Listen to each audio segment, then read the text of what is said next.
আপনি আপনার ড্রাইভিং লাইসেন্সের ফিজিক্যাল কপিটা বাড়িতে ভুলে গেছেন, আর ট্রাফিক অথরিটি আপনার ড্রাইভিং লাইসেন্স দেখতে চাইছে।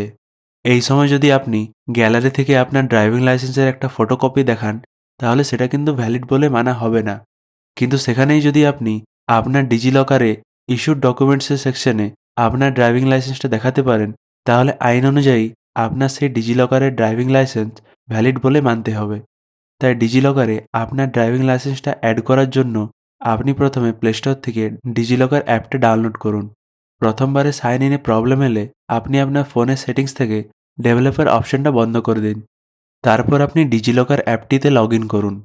তারপর এখানে হোম স্ক্রিনে ড্রাইভিং লাইসেন্সের অপশনটা দেখতে পাচ্ছেন, এখানে ক্লিক করুন।